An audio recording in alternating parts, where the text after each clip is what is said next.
তো গাইস আমার আরেকটা নতুন ভিডিওতে আপনাদের সবাইকে ওয়েলকাম। তো যারা যারা এক ক্লিকে ফটো এডিটিং করতে চান, এছাড়াও যে কোনো নর্মাল ফটোর ব্যাকগ্রাউন্ড আর ড্রেস চেঞ্জ করতে চান, তো তাদের জন্য আরেকটা নতুন অ্যাপ নিয়ে চলে এলাম। তো যে কোনো নর্মাল ফটোর ব্যাকগ্রাউন্ড আর ড্রেস চেঞ্জ করার জন্য কিন্তু আমাদের ফটোরুম আর ফটোলিভ অ্যাপ্লিকেশনে কিন্তু প্রিমিয়াম ভার্সন নিয়ে লাগে, এছাড়াও কিন্তু অন্য অন্য অ্যাপ্লিকেশনের প্রিমিয়াম ভার্সন নিয়ে লাগে। তো এই কাজগুলো কিন্তু আপনারা এই অ্যাপ্লিকেশনে সম্পূর্ণ ফ্রিতেই করতে পারবেন, কোনো কিন্তু টাকা পে করা লাগবে না, সম্পূর্ণ ফ্রিতেই এবং খুব সহজেই কিন্তু জিনিসগুলো করে নিতে পারবেন। তো এই অ্যাপ্লিকেশনটা আপনারা ডাউনলোড কিভাবে করবেন আর কিভাবেই বা আপনারা ফটো এডিটিং করবেন, সাইডে আমি মোবাইল স্ক্রিন অন করে আপনাদের লাইভ সবকিছু দেখিয়ে দিচ্ছি। তো চলুন বেশি দেরি না করে ভিডিওটা শুরু করা যাক। অলরাইট গাইস, চলে এসেছি আমি আমার মোবাইল স্ক্রিনে। তো এবার আপনারা সবার আগে আপনাদের ফোনের প্লে স্টোরটা ওপেন করে নেবেন। তো তারপর এখানে কিন্তু আপনাদের একটা অ্যাপ্লিকেশন সার্চ করতে হবে। তো এই যে দেখতে পাচ্ছেন AI image generator AI replace, ঠিক আছে। তো আপনারা সিম্পলি এটা লিখে দেবেন। তো তারপরে এই যে 4 নাম্বার দেখতে পাচ্ছেন, এখানে কিন্তু অ্যাপ্লিকেশনটা দিয়ে দিয়েছে। তো এখানে সিম্পলি ক্লিক করবেন। তো তারপর এখান থেকে আপনারা ডাউনলোড করে ইনস্টল করে নেবেন। তো আমার কিন্তু অলরেডি দেখতে পাচ্ছেন ডাউনলোড করে ইনস্টল করা রয়েছে। তো আপনাদের ক্ষেত্রে থাকবে না, আপনারা করে এখানে সিম্পলি ওপেনে ক্লিক করে দেবেন। তো আমি কিন্তু অলরেডি অ্যাপটা ওপেন করে দিয়েছি। তো অ্যাপটা ওপেন করার পর আমাদের সামনে এরকম একটা ইন্টারফেস চলে আসলো। তো অবশ্যই কিন্তু আপনারা আপনাদের ফোনে ইন্টারনেটটা অন করে এই কাজগুলো করবেন। তো তারপর কি করবেন, এখানে নিচে দেখতে পাবেন গেট স্টার্টেড, এখানে সিম্পলি ক্লিক করে দেবেন। তো তারপর আপনাদের গ্যালারির পারমিশন চাবে, এখানে অ্যালাউ করে দেবেন। তো তারপর আপনাদের গ্যালারিতে যতগুলো ফটো আছে সবগুলো কিন্তু শো করবে। তো এবার আপনারা যে নর্মাল ফটোটার ব্যাকগ্রাউন্ডটা চেঞ্জ করবেন, এছাড়াও ড্রেসটা চেঞ্জ করবেন, তো সেই নর্মাল ফটোটা চুজ করে নেবেন। তো আমি এখান থেকে একটা ফটো চুজ করে নিচ্ছি। তো দেখতে পাচ্ছেন গাইস, আমি কিন্তু একটা ফটো চুজ করে নিয়েছি। তো ফটোটা চুজ করার পর আমাদের সামনে কিন্তু নিচে অনেকগুলো টুলস অপশন শো করছে, এডিটিং টুলস। এখানে রয়েছে জেনারেট ফিল, এখানে মুভ অবজেক্ট, ঠিক আছে। অনেকগুলো কিন্তু আপনারা অপশন পেয়ে যাবেন। এখানে চেঞ্জ ব্যাকগ্রাউন্ড, এখানে চেঞ্জ স্কাই, এখানে ক্রপের অপশন, এখানে অ্যাডজাস্টের অপশন। তো সবার আগে আমরা কি করব, এখানে আমাদের ফটোর ড্রেসটা চেঞ্জ করব। তো তার জন্য কি করব, এখানে দেখতে পারবো জেনারেট ফিল।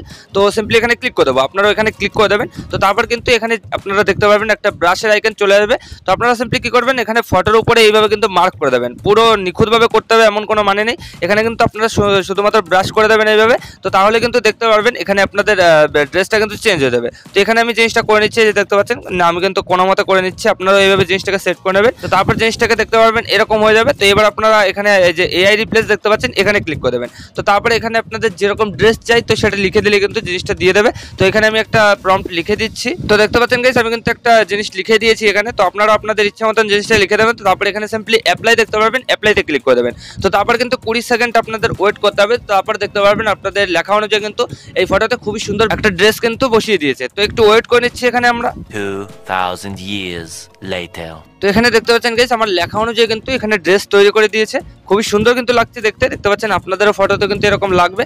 তো আপনারা চাইলে আনলিমিটেড ড্রেস চেঞ্জ করতে পারেন। তো সেটা করার জন্য এই যে দেখতে পাচ্ছেন সাইডে একটা রাউন্ডের অপশন রয়েছে, এখানে ক্লিক করে দেবেন, আর দুটো কিন্তু তৈরি করে দেবে। এইভাবে আনলিমিটেড আপনারা কিন্তু ড্রেসটা চেঞ্জ করতে পারবেন সম্পূর্ণ ফ্রিতে। তো এবার আপনারা যে কোনো একটা জিনিস এইভাবে রেখে এখানে সিম্পলি কিপ দেখতে পাচ্ছেন, কিপে ক্লিক করে দেবেন। তো তারপর কিন্তু এই ড্রেসটা আপনাদের ফটোতে অ্যাপ্লাই হয়ে যাবে। তো এবার আমরা নেক্সট যেটা করবো, আমরা ব্যাকগ্রাউন্ডটা চেঞ্জ করবো। তো তার জন্য একটু এইদিকে সরাবো, এখানে আমরা চেঞ্জ ব্যাকগ্রাউন্ড নামে একটা অপশন পেয়ে যাবো, এখানে সিম্পলি ক্লিক করে দেবো। তো তারপর এখানে দেখতে পাচ্ছেন দুটো কিন্তু অপশন রয়েছে, এখানে পিক ফটো আর এখানে এআই ব্যাকগ্রাউন্ড। তো আপনারা চাইলে গ্যালারির যে কোনো একটা ফটো কিন্তু ব্যাকগ্রাউন্ডে লাগাতে পারেন।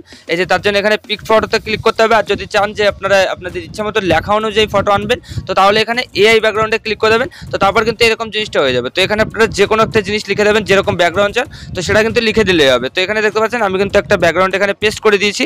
তো আমি যেটা চাই ব্যাকগ্রাউন্ডে তো সেটাই কিন্তু পেস্ট করেছি, আপনারা আপনাদের ইচ্ছা মতন জিনিসটা লিখে দেবেন। তো তারপর সিম্পলি এখানে অ্যাপ্লাই দেখতে পাবেন, অ্যাপ্লাইতে ক্লিক করে দেবেন একইভাবে। তো তারপর কিন্তু 20 সেকেন্ড আবার ওয়েট করতে হবে আপনাদের। তো তারপর কিন্তু অটোমেটিকলি আপনাদের ফটোর ব্যাকগ্রাউন্ডটা রিমুভ হয়ে যাবে। তো তারপর দেখতে পাবেন কতটা সুন্দরভাবে, কতটা নিখুঁতভাবে ব্যাকগ্রাউন্ডটা চেঞ্জ হয়ে যায়। তো একটু ওয়েট করে নেবেন এখানে আপনারা।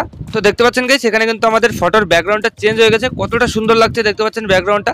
তো এছাড়াও কিন্তু আরেকটা তৈরি করে দিচ্ছে, এই যে কিন্তু দেখতে পাচ্ছেন এটাও কিন্তু খুবই সুন্দর। তো আমার কিন্তু প্রথম এটাই ভালো লাগছে। তো আপনারা চাইলে কিন্তু এইভাবে জিনিসটাকে ব্যাকগ্রাউন্ডটা চেঞ্জ করে নিতে পারবেন। তো এইভাবে আপনারা সিম্পলি এখানে কনফার্ম দেখতে পারবেন, কনফার্মে ক্লিক করে দেবেন, আপনাদের কিন্তু ব্যাকগ্রাউন্ডটা সিলেক্ট হয়ে যাবে। তো তারপর যদি আপনাদের মনে হয় যে আপনারা কালারটা অ্যাডজাস্ট করবেন বা অন্য কিছু করবেন অন্য অ্যাপ্লিকেশনের মতন, তো সেটা করার জন্য কিন্তু আপনারা একদম লাস্টে চলে যাবেন, এখানে অ্যাডজাস্টের অপশন পেয়ে যাবেন। অ্যাডজাস্টে ক্লিক করে এখানে কিন্তু আপনারা সব অপশনগুলো পেয়ে যাবেন। এখানে দেখতে পাচ্ছেন টেম্পারেচার, স্যাচুরেশন, কন্ট্রাস্ট, ব্রাইটনেস সবকিছু কিন্তু এখানে অ্যাভেলেবেল আছে। আপনারা চাইলে কিন্তু এগুলো অ্যাডজাস্ট করে নিতে পারেন। তো আমি কিন্তু এই জিনিসটা করছি না। তো এইভাবে আপনারা জিনিসটা করে নেবেন। এই অ্যাপ্লিকেশনটা আপনারা ঘাটাঘাটি করলে কিন্তু অনেক কিছু বুঝে যাবেন। তো এবার আপনারা এই ফটোটা গ্যালারিতে সেভ করার জন্য কি করবেন, এই যে উপরে দেখতে পারবেন সেভের আইকন, এখানে সিম্পলি ক্লিক করে দেবেন। তারপর কিন্তু এখানে কোয়ালিটি আপনারা চুজ করতে পারেন। তো এখানে আমি কোয়ালিটি 100% করে দিচ্ছি। তো তারপর এখানে জিপিজি দেখতে পাচ্ছেন, তো এটা কিন্তু আপনারা সিলেক্ট করে রাখবেন, এখানে পিএনজি সিলেক্ট করবেন না। তারপর সিম্পলি এখানে সেভ দেখতে পাচ্ছেন, সেভে ক্লিক করে দেবেন। এই ফটোটা কিন্তু আপনাদের গ্যালারিতে খুবই সহজেই সেভ হয়ে যাবে। তো এইভাবে গাইস আপনারা কিন্তু এই নতুন অ্যাপ্লিকেশনটা দিয়ে আপনাদের যে কোনো নর্মাল ফটোর ব্যাকগ্রাউন্ডটা চেঞ্জ করে এরকম সুন্দরভাবে কিন্তু এডিটিং করে নিতে পারবেন সম্পূর্ণ ফ্রিতে। তো আশা করি আমি আপনাদের ভালোভাবে বোঝাতে পেরেছি যে কিভাবে কি করতে হয়। তো ভিডিওটা ভালো লাগলে লাইক করে দেবেন, আর যদি চ্যানেলে প্রথমবার হন চ্যানেলটাকে অবশ্যই সাবস্ক্রাইব করে দেবেন।